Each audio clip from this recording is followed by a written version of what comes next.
Hello guys, welcome to my YouTube channel let us explore. तो आज जो मैं वीडियो बनाने जा रहा हूँ उसमें मैंने टास्क 1 और टास्क 2 का जो आज में रियलिटी एग्ज़ाम में जो आया था उसके बारे में बता रहा हूँ। तो टास्क 1 था जो 24 सितंबर का, वो बार ग्राफ आया था जिसमें परसेंटेज थी टोटल वर्ल्ड पॉपुलेशन की 4 कंट्रीज़ में 1950 से लेके वो 2050 तक था।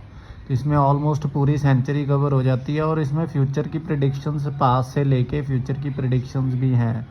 तो इसको आप कैसे लिख सकते हो ये मैंने बताया हुआ है। तो सबसे पहली लाइन आपको पता ही है कि आप रिफ्रेश करते हो। दूसरा है BP1, BP2 और कंक्लूज़न। जो पहले इसके पहले एग्ज़ाम हुआ था 19 सितंबर का, उसमें जो आया था वो आया था टास्क 1 में जो आया था वो दैट इज़ वो आपका जो दूसरा था टेबुलर चार्ट था, लेकिन अब जो आया है वो बार ग्राफ आया है। तो इसको आप कर सकते हो क्योंकि ये कई बार क्या होता है रिपीट हो जाता है एग्ज़ाम में, तो इससे आपकी जो तैयारी हो जाती है कई बार सेम आ जाता है, तो इससे आप प्रिपेयर कर सकते हो। ठीक है। और जो टास्क 2 था वो आया था 24 सितंबर को कि नाउ आ डेज जो लार्ज अमाउंट एडवर्टाइजिंग की वो एम्ड किसके ऊपर हो रही है, चिल्ड्रन के ऊपर, बच्चों के ऊपर, ताकि उनको मतलब क्या है अट्रैक्ट किया जा सके एडवर्टाइजमेंट के थ्रू। इसके जो इसको जो बैन किया जाना चाहिए क्योंकि इसके नेगेटिव इफ़ेक्ट है। तो ये जो 19 सितंबर की मैंने वीडियो डाली हुई, अगर आपने नहीं देखी तो आप मेरे चैनल के ऊपर देख सकते हो। तो उसमें भी जो सेम टाइप ऑफ ऐसे आया था, to what extent do you agree और डिसएग्री, जिसमें मैंने बताया था कि आप कैसे इंट्रोडक्शन को लिख सकते हो। अगर आपको इंट्रोडक्शन नहीं पता, अगर आप नए हो आइल्स में, आइल्स के लिए नए मतलब बिल्कुल फ्रेशर हो, तो आप वहाँ से देख सकते हो कि इंट्रोडक्शन कैसे लिख सकते हैं। तो इसमें मैं बताऊंगा BP1 को डिटेल में कैसे लिख सकते हैं आप।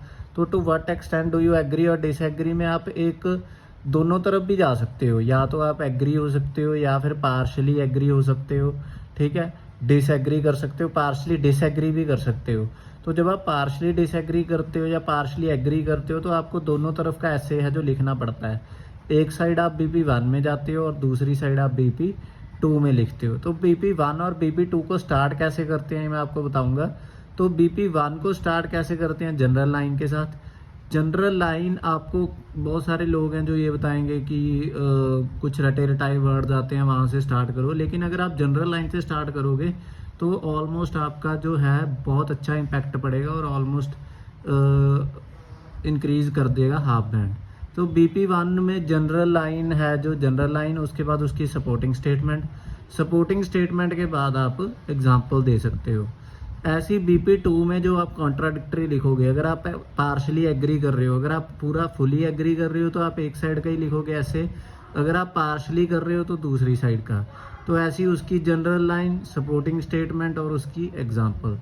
उसके बाद जो कंक्लूजन है, कंक्लूजन में आपको पता ही है ये जो आपका ऐसे है वो टोटल 250 टू 280 वर्ड्स का होता है। तो कंक्लूजन में आप 40 टू 60 वर्ड्स में इसको कंक्लूड करते हो, पूरे ऐसे को उसको लिखना होता है। तो अगर आप ऐसी ही वीडियो देखना चाहते हो तो मेरे चैनल को सब्सक्राइब कर दीजिए और शेयर ज़रूर किया कीजिए अपने दोस्तों के साथ जो आइल्स की प्रिपरेशन कर रहे हैं। बिकॉज ऐसी ही वीडियोस जिसमें मैं आपको प्रीवियस ईयर का जो पेपर हैं या जो प्रीवियस जो पेपर आ रहे हैं आइल्स के रियलिटी एग्ज़ाम, उसके बारे में बताता रहूँगा।